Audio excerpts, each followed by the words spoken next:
Friday, April 12, 2013, 10:38 p.m., Staples Center, Los Angeles.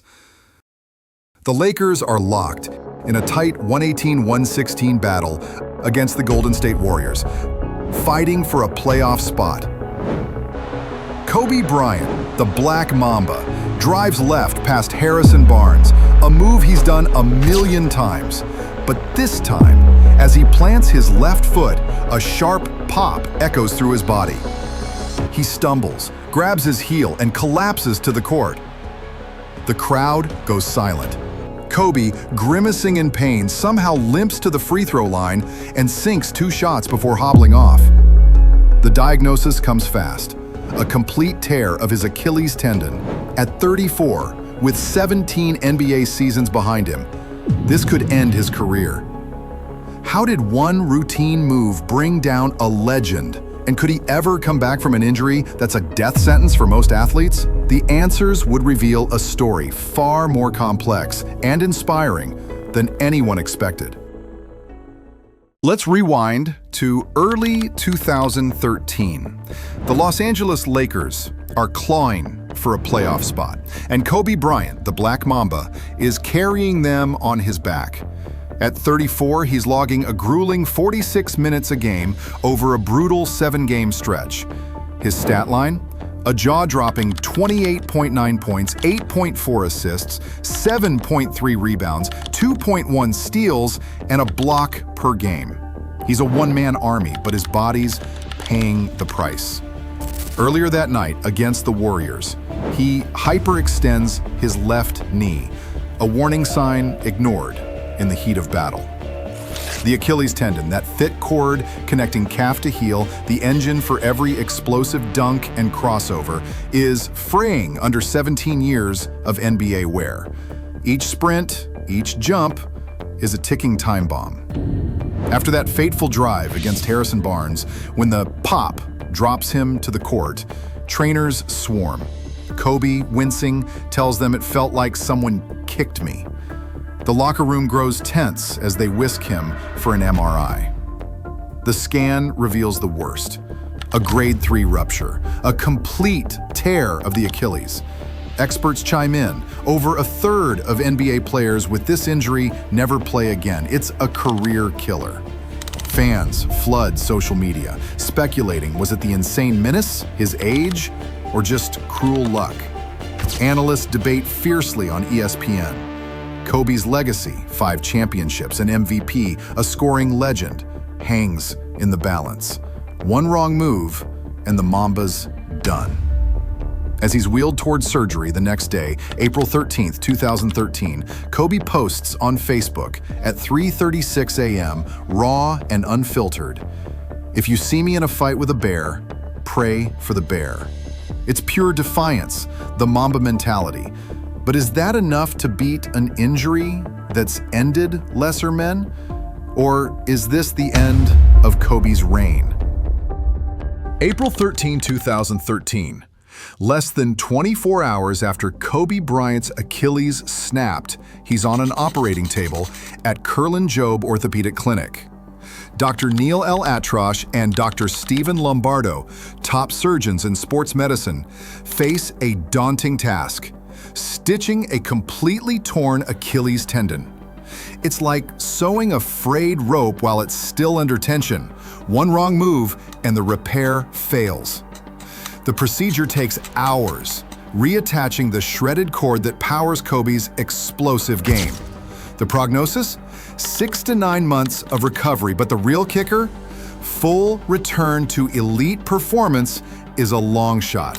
At 34, Kobe's facing an uphill battle most don't win. The basketball world buzzes with debate. Can the Black Mamba, a 5-time champion, reclaim his all-star form?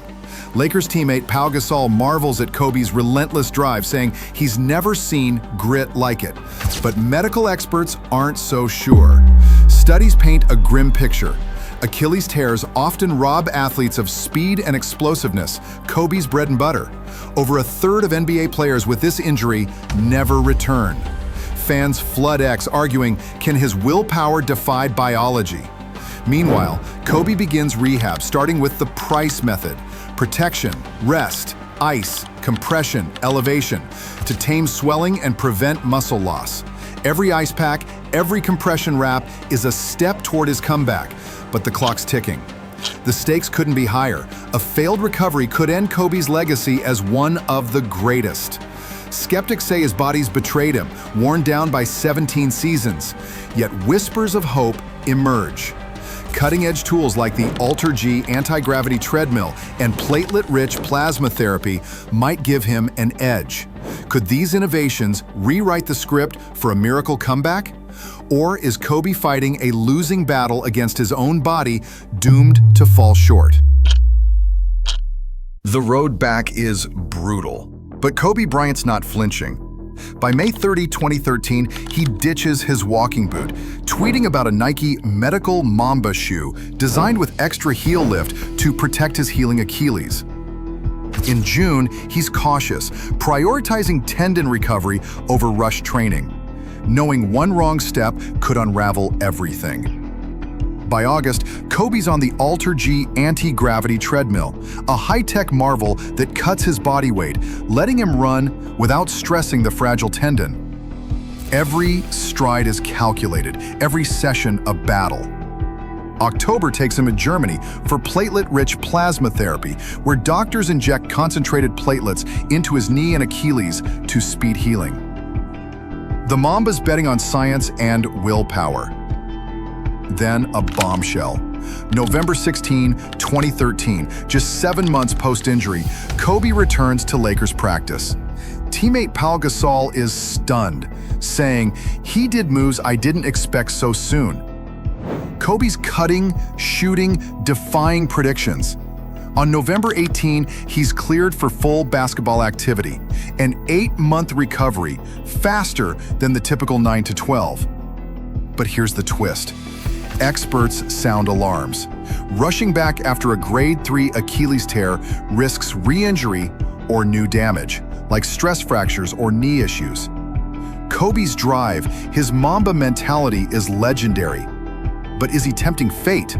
The tendon's still fragile, and compensating could wreck his body further. X posts buzz with worry. Is Kobe pushing too hard? December 8, 2013 arrives. Kobe steps onto the court against the Toronto Raptors, the Staples Center roaring. It's been just 8 months since that devastating pop. The Black Mamba's back, staring down doubters with that icy glare. But is this the triumphant return of a legend, or a reckless gamble that could cost him everything? December 8th, 2013. Kobe Bryant steps onto the court against the Toronto Raptors 8 months after his Achilles tore. The Staples Center erupts, but the Black Mamba's return is a gritty struggle. He scores 9 points, dishes 8 assists, grabs 4 rebounds, but the Lakers fall 106-94. His signature explosiveness is gone. Hesitant cuts, slower drives. Over 5 more games, he peaks at 21 points against Memphis, flashing glimpses of the old Kobe. But something's off. Then a gut punch. 9 days after his comeback, a lateral tibial plateau fracture in his left knee sidelines him for 6 weeks. The crowd's cheers turn to gasps. Analysts dig in. The Achilles recovery likely triggered this. Compensating for a weakened tendon, Kobe overstressed his knee, a domino effect. His stats tell the story. Pre-injury, 27.3 points per game in 2012-13. Post-injury, just 13.8 in 6 games of 2013-14, 22.3 in 2014-15, 17.6 in 2015-16. The data's clear. His body can't match his prime's intensity. Ex-posts lament. Mamba's fighting, but at what cost? His will pushed him back, but the injuries pile up. Was Kobe's Mamba mentality, that unrelenting drive, his greatest asset? Or did it push him too far, too fast, breaking his body further? Did it fuel his return or seal his decline? Kobe Bryant's comeback wasn't a fairy tale, but it was a testament to his iron will. His advice to Richard Sherman was to turn rehab into a game and battle against yourself. But this is not just for Kobe. Anyone can take Kobe's push to the limit mindset if you want to tackle a seemingly impossible challenge. That said, it does help to have the tech and the teamwork behind you. Still, you need patience and realism. Even legends like Kobe face limits.